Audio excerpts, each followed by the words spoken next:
Hello, folks. This is Rebecca Adams, and Are you going to say my name? yes, Hello, Becky Rivera. How are you tonight? oh goodness. Okay, her name is not hello; it's Becky Vermeer, but she does a good hello. Yeah, she does Mrs. Doubtfire hello. Yeah. So we're super excited tonight because for the first time ever, we are together in the same room. Yes. And we're live at the Crisis Center. Woo! Yes. So we have a room full of Crisis Center support group people, and we're going to take it away. Yeah, absolutely. How do you want to start? Well, I guess let's wait for questions after.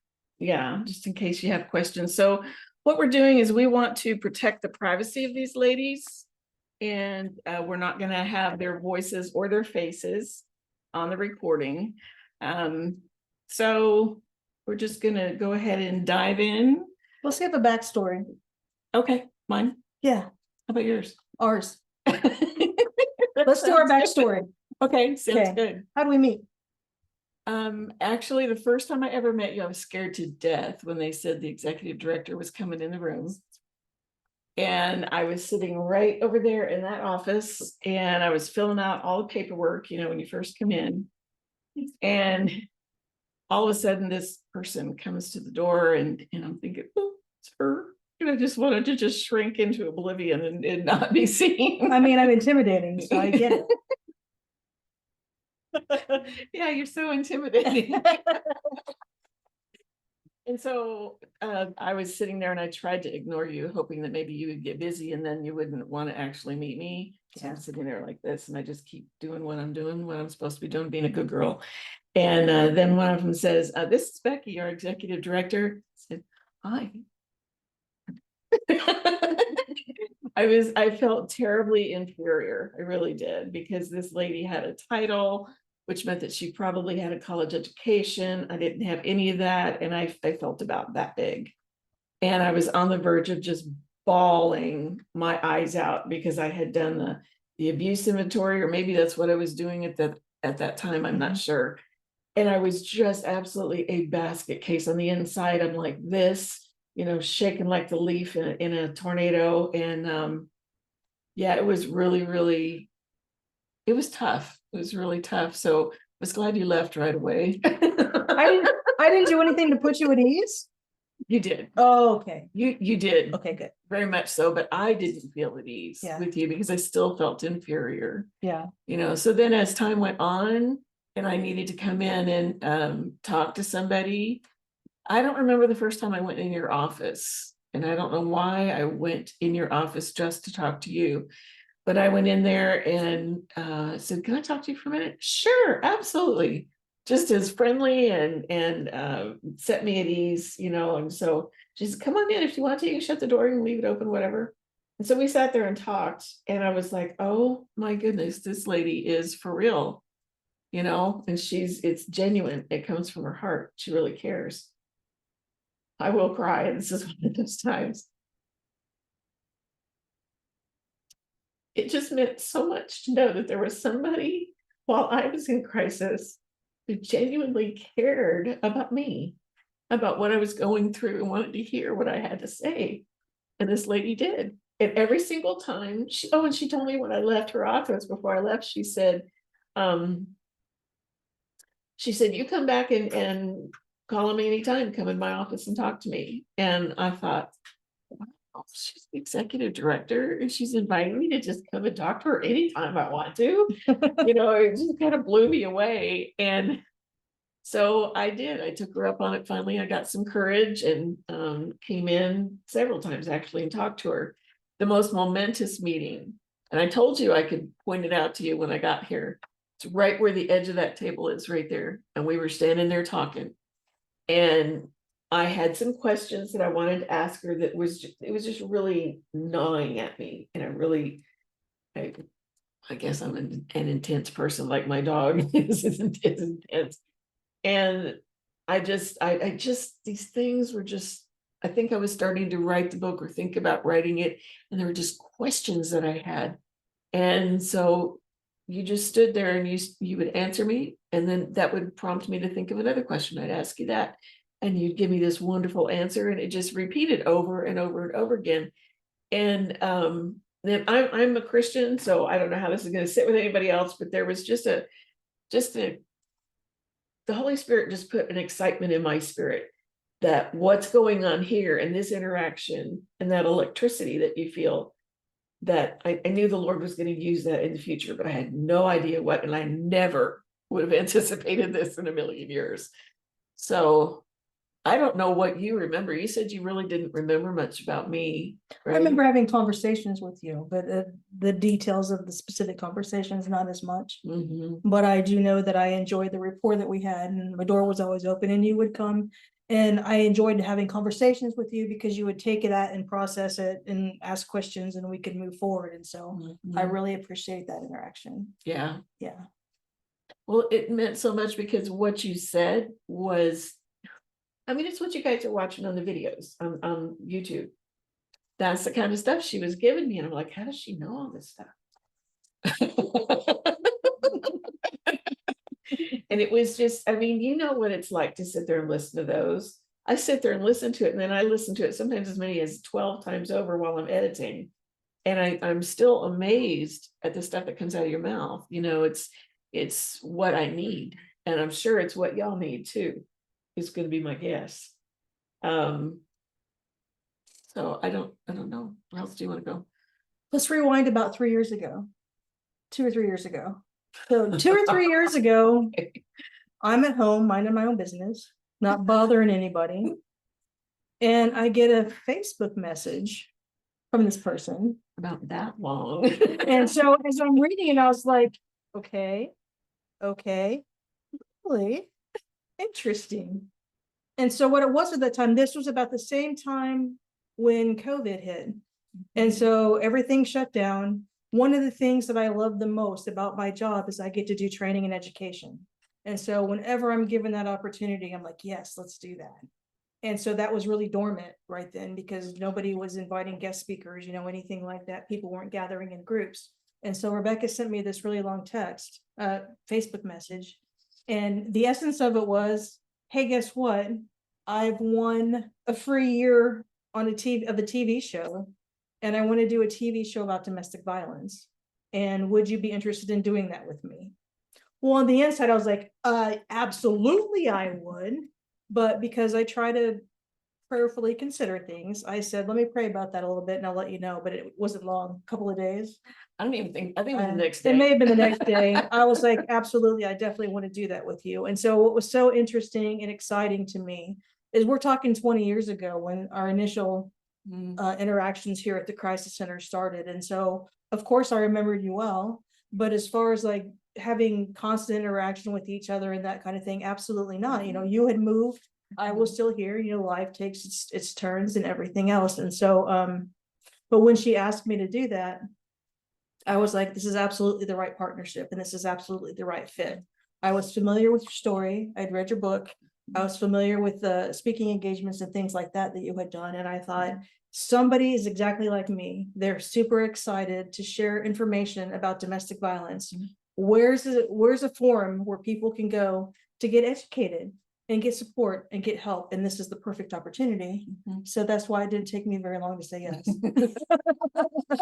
Yeah, I'm pretty sure it was the next morning. So, and that's turned into I don't know, 4 or 5 hour conversation. Yes, it was a holiday. Yeah. Plus it was snowing here. It was snowing here, yes. And so you stayed home to work and I had the holiday off. And I know it was, if it wasn't 4 hours, it was awful close to it. Yeah. And finally, what was it? One of us I lost power. I think something like that. Yeah, all of a sudden I lost power and I thought, oh boy, okay, pretty soon I'm gonna lose internet. And that's where so I thought, oh, better get off. And I realized, oh my goodness, look how long we've been talking. And we could have gone longer. Sure. And it was during that time that we kind of laid out the structure on how we want to do all of this. And she was picking my brain, Yeah. Why do you want to do this? I don't want to do this.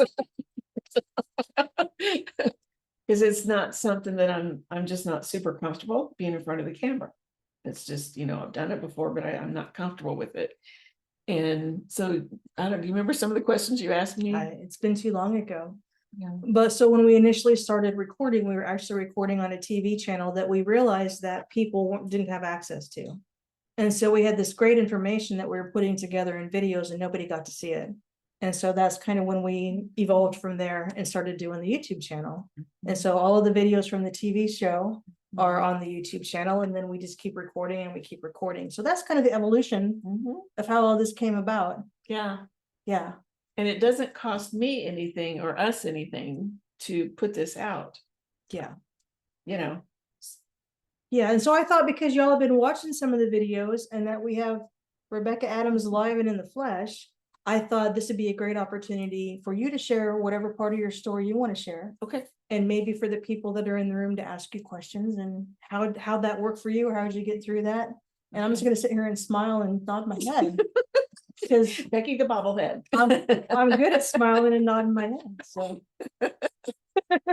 there was one where I actually interviewed Rebecca and she told her story.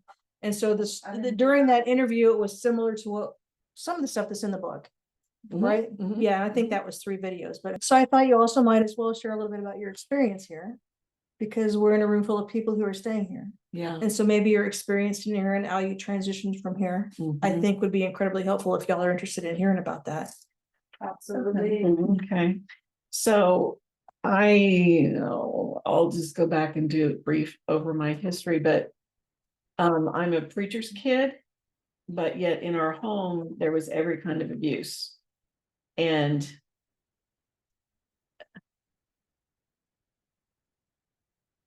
so I don't know. Anyway, then when I was the year I turned 10, my dad divorced my mom, and then she was a single parent for 5 years.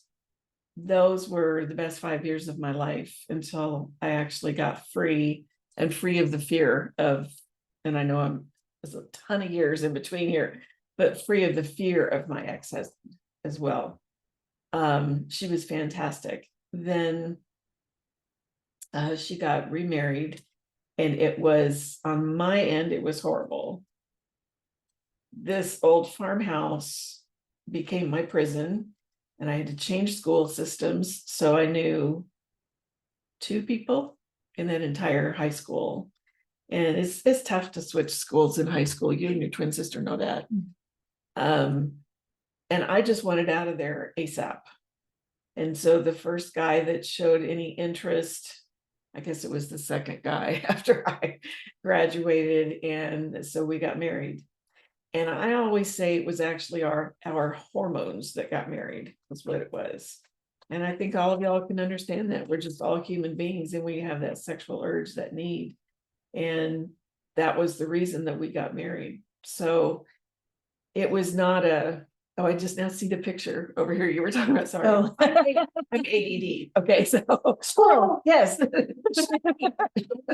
So anyway, so we got married, and this was, my mom at that point had been married 5 years. So I had been under his roof for 5 years, and it was very painful for me. I never felt like I fit in. And I can give you a lot of stories about that probably wouldn't even pertain to anything, but just so that you know, I felt rejected. I felt rejected in high school. I felt not accepted, which is essentially rejected at home, except for my mom. There was an aunt and the grandmother that really wrapped their arms around me and accepted me, but the others, it was just very different. And I'll just leave it at that, because sometimes they watch. I don't want to offend them. So then we got married, and literally within 24 hours, I knew I had married the wrong guy. And it was literally like snapping my fingers, and he became somebody else. We woke up the next morning, and it was like, what happened to the guy that I dated? Did you switch him out overnight or something? And he was just, there was this wall, and you could not penetrate that wall. And so, but where was I? The wall. was my mother instinct. You said a wall. Oh, yeah, wall. So he had this wall up and are you mad at me? Why aren't you talking to me? I'm fine. No expression, no emotion, no nothing. And I'm like, oh boy, I'm screwed. Now, from where I came from and my background and the way I was raised, you don't divorce. When you say I do, it's forever. And so for the next 22 and a half years, I absolutely struggled with that. I'm like, I finally got to the point after it took me about 11 years, 10 or 11 years into the marriage before I realized this was abusive. And I don't know why. You had asked me that, I think, on our video that we did. And I don't know why. I don't know if it was beginning to be talked about in society. I know his twin brother was going to college and he was learning some things in the mental health field. I don't know if that's why. I don't know. But it was all of a sudden I realized, oh boy. And I am stuck because at that point in time, there was nowhere to go. There weren't shelters. And I thought, oh, Earl, you have really gone and done it. And I began to sink into this really deep depression. And I still to this day, I can't tell you how long I was in that depression. I don't know. But I was so depressed because I felt hopeless. I had absolutely no hope whatsoever that anything was ever going to change. And then a friend who actually lives here in Branson, she started calling me. By this time she had moved away. And she started calling me. And it was back before she could afford a cell phone. So she did the what were they called? So she had one of these free kind of like a prepaid cell phone, and it was expensive for her to call me. And so she would call me about every week or two. Then she could tell things were getting worse, and she called me more and more and more often to the point that she was calling every day. And one day, I guess it had been, I don't know what had gone on, but it had been a really rough time. And I kept talking, and I knew she was at work, but I wasn't really cognizant of that. And I definitely was not sensitive to that. She ended up losing her job because we were on the phone for 45 minutes. And I just feel so badly about that. And she said, it's okay. God took care of it. I got another job. It's all right. But this is the level of her dedication to me that she was willing to do. And she kept saying, well, are you ready to leave? I just don't know if I'm supposed to. I don't, I needed verification that I needed to leave. And so finally she would call and she'd say, well, do you know where you want to go if you leave? Well, I was thinking about this city or that city. And then she would say, no, because the two police departments know each other too well. They interact too well together. You don't want to do that. What about this city? Nope, same thing. Okay. So then another time she called and asked me the same question again. And she said, well, there's a place here in Branson that helps women start their lives over again. And it just clicked in my spirit. And I knew God was saying that was it. Okay. So now I have a place to go. Now, when am I going to go? And I said, okay, Lord, I don't know how to do this. You show me what you've got, some grand plan, and I don't know what it is. And then I went to, oh yeah, my ex. So my ex had 12 free counseling visits through his EAP, his employee assistance program. And he said, well, if you want to go to counseling, so, you keep saying you do, well, I've got 12 free visits. And I said, I'll take them. So I made an appointment with this guy, and I wasn't comfortable talking to a man, but I didn't really have much of an option. So I went in and talked to him and sat down, and he said, so what's going on? And I began to tell him, and I'm just, ladies, I'm bawling the ugly cry, okay, where you're blowing your nose every 30 seconds and the tears they're running down your neck, and I know my skin's blotchy by this point, and I'm just bawling and bawling. And probably about, I don't know, maybe half an hour, 20 minutes, whatever, into the session, he says, I'm so sorry. I've just got to stop you, interrupt you, and just ask you one question. And I said, sure. I thought, what in the world is he going to ask me? And he said, why are you still there? And when I talk about that, I lose it again, because he was just dead on. He knew. He knew what those red flags were. He knew when he heard those things that I had been through, what it was all about. And I needed that validation from a professional. And so that's what I gave him as my answer. I said, it took me a long time to be able to talk to where I knew he could understand that it was English. And I said, because I've been waiting to hear you say that. I needed to hear that.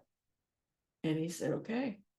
He said, so do you have a place to go? Yes, I do. Where is it? And I said, I'm not going to tell you.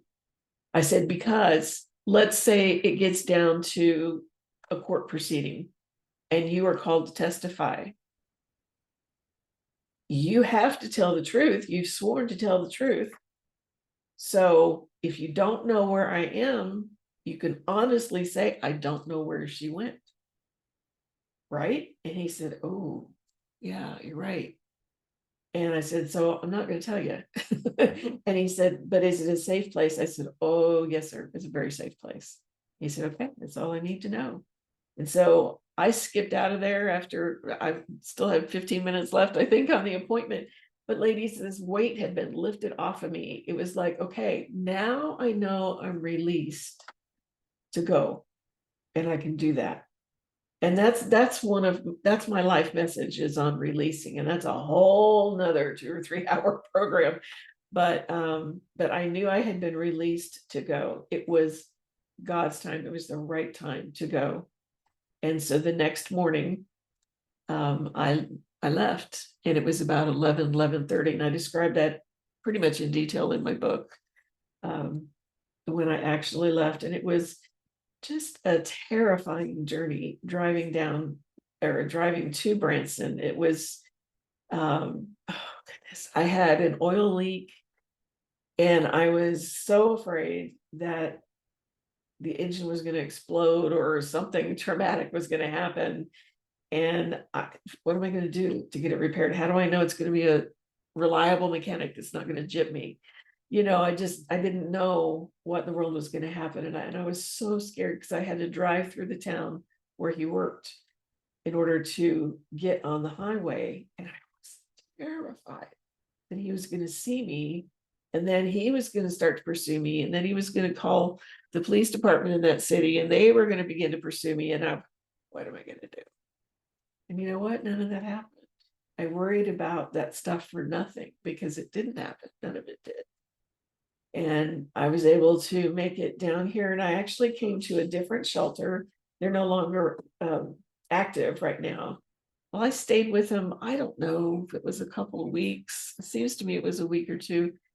And I went to the director and I said, I am so sorry. I am costing you a lot of money. She said, oh, no, the motels give us a good rate. And I said, no, I'm costing you a lot of money and I'm not able to pay for my room. Bubbles. No, ma'am. Shh. Shh. You're fine. And she said, no, really, it is. And I said, is there another shelter where it's not motel placement so that I know I'm not costing you anything? And she said, well, yeah, there's a crisis center. And she said, yeah, you could go there and talk to them if you want to and see what kind of lodging they have. And I said, okay. So I went and looked and I got in cabin 1 and the rest is history. So when you first walked into cabin 1, what was your experience? What was your initial reaction? How did it make you feel? It was a safe place and it was all mine. To do what I wanted, when I wanted, if I wanted. It was freedom on another level. Then when I got hungry, I thought, I wonder, maybe somebody left some food, from the last person that was here. And I opened up the cupboards and they're stocked. They're stocked full of food, they're stocked full of dishes. I'm like, oh goodness. And it just overwhelmed me. So then I looked in the freezer and it's stocked. And I'm like, goodness, I saw food that I love. You got to remember, I'd been in a motel for 2 weeks. And there's not a whole lot you can eat in a hotel room and keep good, Like even if you do peanut butter and jelly, you can't do the jelly because the jelly's gonna go bad. It needs to be refrigerated. And it was overwhelming. I could not get over that somebody would anticipate that and do that for me. I don't know any other way to say it. Yeah. Because it's important. It is. It's vital. So the essence of providing a safe space for someone is not just a roof over their head. No. Safety implies a roof over your head. Safety implies heat or air conditioning or working Yeah. appliances. Or what good is the working appliances if you have nothing to cook on them? And so Yeah. you can't take somebody who's coming out of that immediate crisis situation and say, okay, here you go, but you don't know where your next meal is going to come from. Yeah. Or you don't know how you're going to take a shower if there are no hygiene supplies. Like you can't move past the crisis without your basic human needs being met. Mm-mm. And so when someone comes and stays here, the fact that your basic human needs are met the second that you walk into a cottage, hopefully speaks volumes to people. Hopefully it implies that the people that run this place care enough about me. Yes. They care enough about my needs. And if I can trust them with a little thing, like food in the freezer, maybe I can trust them with a bigger thing. Yes. Because we don't assume when somebody comes and stays at the crisis center that just because they walk in this building, they trust us. Right. You have no reason to trust us when you come in here. Mm-mm. But hopefully, with your basic human needs being met and then conversations going on, you can build that trust. Mm-hmm. And so I'm assuming you built that trust.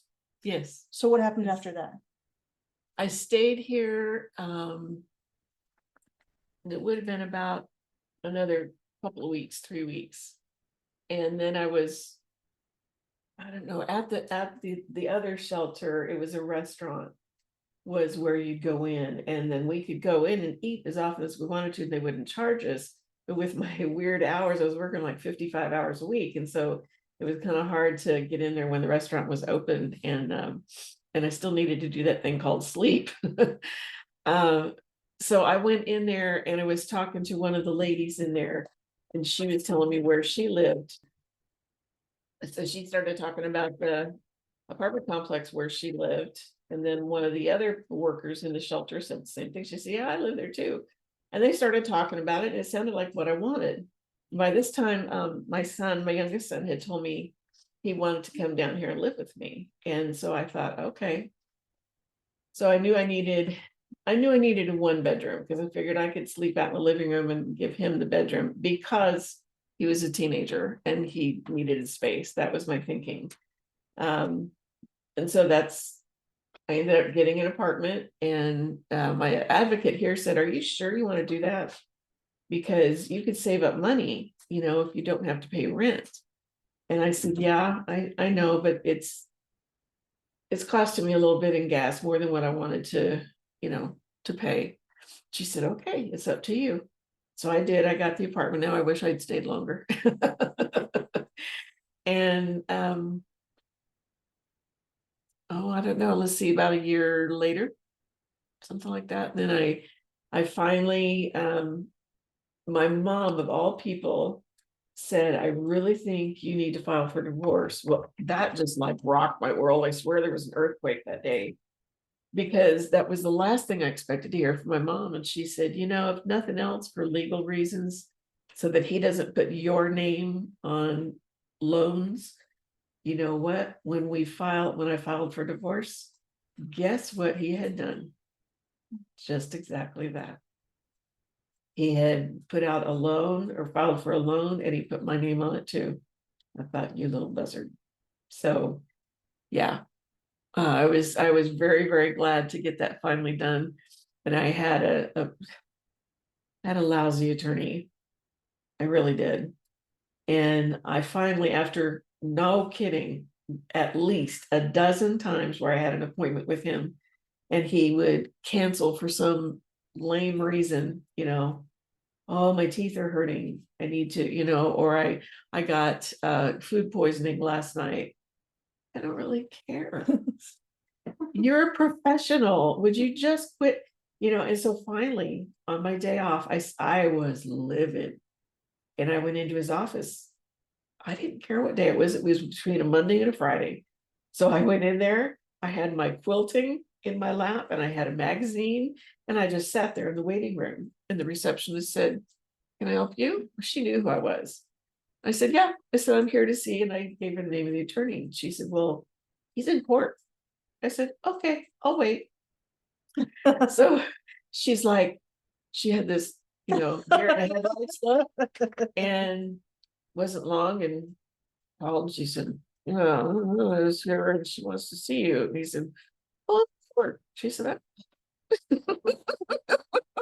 it really didn't take him long. And man, he buzzed back there to the office. And he said, "Well, what did you need to see me for?" And I just unloaded on him. And I said, "I think that my ex-husband, my future ex-husband, paid you off because all of a sudden, it was right at the time when our house sold that it's like you slammed on the brakes on my divorce." And I said, "And I don't appreciate it." I said, "I think in fact, I know he was here in town on these dates." And I said, "I think he came in and I think he paid you to stop this and not keep going." And he fell back in his office chair and he did this, and he said, "I have never been accused of such a thing." I said, "I don't care. I'm accusing you right now. And I really think you did that." I got to tell you this. So when I started in on him, all of a sudden his receptionist she went down the spiral stairs. She did not want to get in on that, but I'm sure she was listening from down there. And because I was not being quiet, I was furious, ladies. I was not going to be treated like that anymore. There was no reason for that. Where'd you find your boldness? Anger, because I had been put off and put off and put off over and over again. One time I went and I had an appointment, went to his office. There were 3 envelopes taped to the door on the outside with 3 different people's names on them. Yeah, and one of them happened to be mine. My paperwork's in there. Any doofod could have gone and picked mine and opened it up and gotten whatever information was in there. And he said, "I'm sorry, I'm unable to keep my appointment today because of blah, blah, blah, blah, blah." And that was, if that wasn't the straw that broke the camel's back, it was real close to it. Mm-hmm. And I had just had enough. I was like, I want a divorce now. I am tired of waiting. There is no excuse in the world for why this has been drug on. And so, in the end, what happened?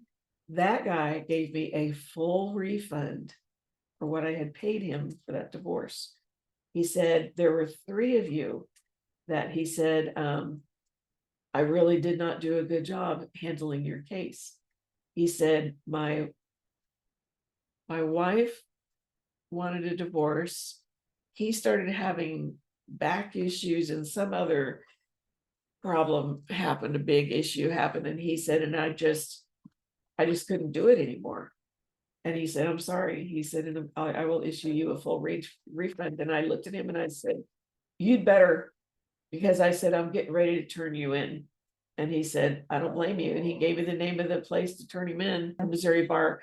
And I said, "Fine." I said, "I'll start drafting the letter," something to that effect. And I left. I was furious. Mm-hmm. And that was not like me at all. Yeah. I was a little mouse and anybody could walk all over me and push me and persuade me and manipulate me to do anything. And so I had to go find another attorney, and I don't remember how he got paid. I don't remember all that, but anyway, he went ahead and finished it so that I was able to get my divorce. And oh my goodness, that felt so good to be free. It really did, because I had to declare where I worked and where I lived and all that. And back then, they would allow you to use a P.O. box. And I had gotten one just shortly, like a matter of days after I had left him, because there's no way I was going to use my real address. So I know he came here to get an attorney, which I thought was hilarious. Yeah, you come on my turf, go right ahead. And you're not gonna know a single person that you know, they're not gonna be impressed by your name or your position or anything. It was great. And it was funny because he got a female attorney, and I've since then come to realize he really has an issue with women, just like I have had to deal and continue to deal with. I'm gonna be honest with you, with men, it's an issue with men. And I thought, well, this is really funny. He is a female attorney. That's hilarious. So he had been in town, and I was getting ready to go out. I work graveyard shift. So I was getting ready to go out and run some errands. And I get a phone call. Don't go anywhere. What do you mean don't go anywhere? I've got errands to run. I've got to do this, and no, don't go anywhere. Why? Because your husband has been spotted in town. And he was scoping out where I worked, because see, I had to declare it to file. And so he was there. He was looking over the hill. Of course, there's hills everywhere around here. He's looking over the hill to see what he can see and see if he can spot me. And then he goes around, and there's a place where he could park and not be spotted. And so all evening, starting from about, I don't know what my supervisor told me, maybe about 5 o'clock in the evening, every hour on the hour, there was a man with a very strange, fake, stupid accent that would call and ask these innocuous questions that made no sense. And it was the same day that I had been told he was spotted in town. I knew who it was. That was exactly like him. He's Mr. Johnny on the spot, just ding, okay, it's time to make a phone call. And so that happened every hour on the hour until I got to work. And then all of a sudden, every time I would go across and he could see me through the glass window or the double glass doors, the phone in the next office would ring. Well, I had a key. I could have gone in there, but I did not have the authority to answer that phone. And this happened all night long. And I did nighttime janitorial duties, as well as I had outdoor security duties to do, and I was scared to death. And I had some outdoor cleaning to do too. And I thought, oh my goodness, what am I going to do? So my son came and helped me do the security duties, which really, really helped me a lot. He said, Mom, he said, I'm not going to let him touch you. He's not going to get anywhere near you. You don't have to worry about it. And he didn't make an appearance, but he made sure that every time, like I said, every single time he would call. I got to the point I was so mad about that I would literally walk in front of the window just so he'd call. And then I would look out there and I would just glare, it's just give him the I wish you were 6 feet under look, because it was so bad. It's like, can I not even do my job? You're being such a jerk. And my boss told me the next morning, she said, why didn't you call me? She asked me, and I said, well, I was going to call you to tell you that. She said, listen, if it ever happens again, you call me. She said, I will go to where she said, I know where he was. And she said, I will go and I will talk to him and I will tell him to get out of there. I said, you would do that? And you got to understand, this lady was disabled. She didn't have 2 full arms. Didn't scare her any. She was going to go after him. Yeah. She had 1 full arm and 1 partial arm. And that woman, she had fire in her. And I should have sent her after him. That's what I did. But no, he didn't. In fact, what he did, what I think he did that night, when the phone calls finally stopped, was about the time our son got off work and he went home, because he worked on the same resort place that I did. And I'm just confident he followed him home. He was so good at stalking. He had been stalking us around town. And I talk about that in my book too. And we had no idea he was stalking us. He was that good at it. He had taught himself how to do that. Did you ever come to shelter once? No, I came twice, actually. I guess the benefit to recording in 2 different places is we don't have to worry about the dogs fighting with each other, huh? They met last night. They met last night, but usually during recording, they're both napping. Not tonight. They're wide awake. Now, the second time he came into town, I was getting ready to switch jobs and I was gonna be leaving my first job and then going that night to do my first graveyard shift. And I was, I was really scared. And so I called up my advocate and I said, I've been told that my ex he knows where I am, and I say that in air quotes, and that he's going to come and get me, or the air quotes, that's what I had been told, but it did really scare me. And my advocate was wonderful. And she said, well, do you need to come stay at the shelter? And I said, huh? I have my own apartment. She said, it doesn't matter. If you feel your life is in jeopardy and you're afraid, you come and stay. And I said, do you really have room? And she said, we actually do. We have room. So I came and stayed for about 3 days, I think. And it just, oh, ladies, it just gave me so much peace to know that I was safe. I was going to be protected. I could sleep and not have to worry about him even coming on the property if he followed me home. Come to find out, you know where the little stinker went? He went to St. Louis to go see a friend. Yeah. I don't know if he thought I was in St. Louis. I have no idea. I just Yeah. think it's important to mention that because sometimes coming to shelter the first time and going through the program and doing the healing that you do and the growth that you have during that time, sometimes there are things that still happen. And so the great thing is that there's always a place to go. And so usually nobody burns bridges to the crisis center is what I like to say. And so if you do leave and you do find yourself in a situation where you still need safety, we are an option for that. Not every shelter will do that, but that's Really? why I wanted to highlight the fact that you did come here twice. Tell you what, before we go to questions, so you've told us this story about where you were. We've read your book, so we know you survived. You're sitting in the room with us, so we know you further survived. And so I take past survival into thriving. And so the situation that you came from, you're now a thriver. How do you go from that? Because where we just stopped, you were in shelter a second time. So how do you go from that to turning your story into something that you're willing to put on paper for other people to read, to where you do speaking engagements? How do you do that?